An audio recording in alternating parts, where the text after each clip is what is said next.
All right. Just got out of class. I was teaching. That's another thing we'll talk about later. So I was having a conversation with somebody this morning, and obviously we were talking about soccer, and the question came up, or in the conversation, is like, when do you know when to call it quits with your kid? Like, when you get to a certain age, when do you know, like, this is not going to go the distance? Like, they're not going to play in college. They're not going to do all the things that maybe some of the other teammates are doing. They're not getting recruited. There's just no signs pointing to, like, your dream for them. But you're still doing the travel thing and doing all the things. They're not making the roster. They're sitting on the bench. They maybe got demoted to another team, a team with less exposure. Like, as parents, we got to figure it out because, okay, let's back it up because there's so much to unpack. On one hand, you're paying all this money for travel, right? Are they having fun? Are they enjoying it? That's the question. Number two, you're paying all this money for them to stay in shape and be in travel, and they're not getting the playing time, the exposure, or the accolades that you believe they should be receiving.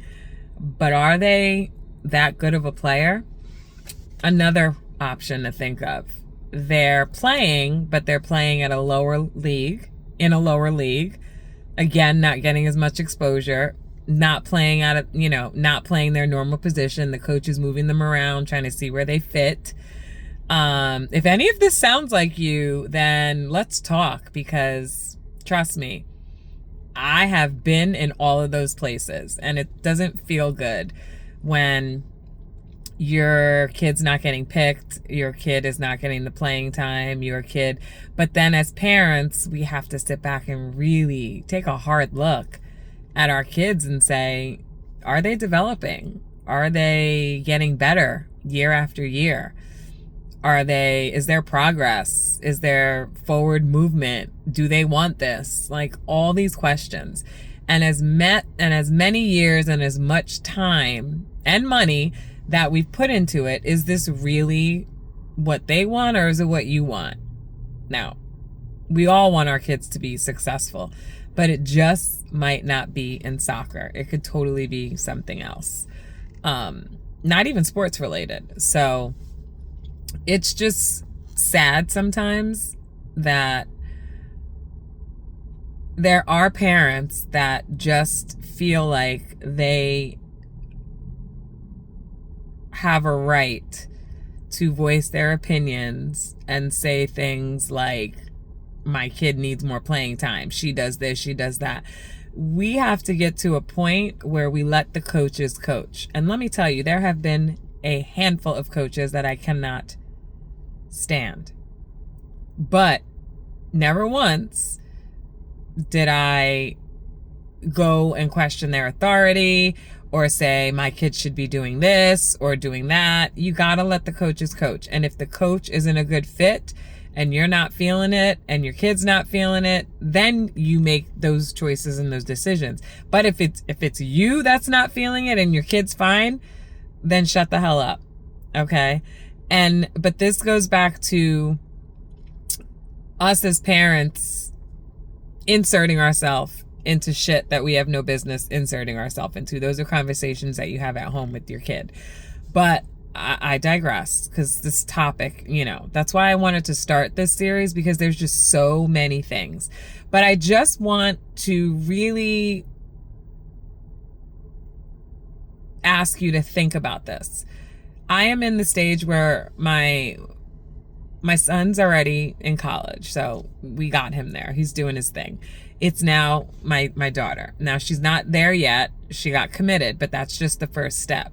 But there were times before we got to this place of being committed where I would sit down with the both of them and be like, is this something you still want to do? Like, Is soccer something that you're still, and they'd be like, yes, yes. I'm like, all right, because I'm happy to pay for these trainers and these one-on-one sessions and lifting coaches and all the things that you guys need to be great players. But if you're not doing what you need to do on the field, consistently not doing it, then we got to have a bigger conversation.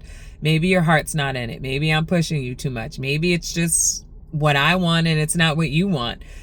So, you know, these are the conversations you need to have, because there are so many parents that I know that get to this point and then their kids are like in their junior year, I don't want to play soccer anymore. And you're like, wait, what?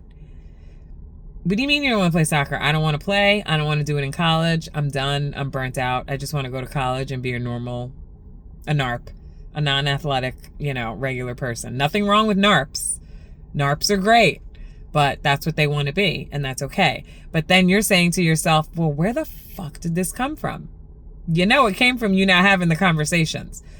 So if you have a soccer player that's in high school, 9th grade, start to have those conversations and start to really, you know, let them lead the way and let them tell you how they're feeling, if this is something they want to pursue. If they do, then by all means support it. But put them in the right environment where they're thriving, where they're not feeling like they have to, you know, they're feeling bad, or they're not in a safe space, or their self-esteem, and, you know, all of the things. Now, all of the things that I just mentioned, low self-esteem, lack of confidence, you know, unsafe spaces, sadly, that happens in all sports. You know, we hope that our kids are in safe spaces, that they feel comfortable to talk to their coaches, right? We hope that. And if they don't talk to their coaches, well, they'll come talk to us, and then we can help them talk to their coaches or verbalize what they want.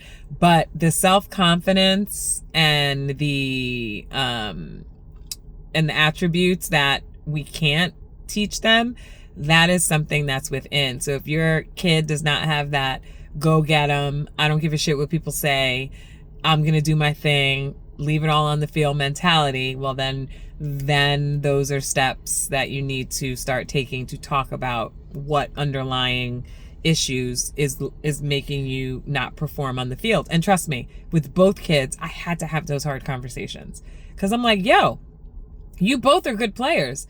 So why the fuck are you getting on the field acting like you don't know, like you're in a turtle shell, like turtle head comes out, turtle head goes in, like you're shy. Like why are you playing so reserved?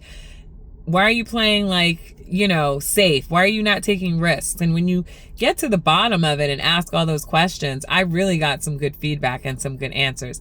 And most of the time, I will tell you, the answers that I got from my kids was the coaches. The coaches told me to do this. They told me I couldn't do this. They told me to play it like this. And then that's a different conversation that you have as a family, right? If the coaches are restricting your kids from being great, then maybe that's not your coach. So I just wanted to pop in and just share a little bit of that and really start to have those conversations, especially if your kid's in high school, because what we want for them is probably sometimes not what they want for themselves. So start having those tough conversations now. Cheers to a great cup of coffee, and I hope you guys have a fantastic rest of the day.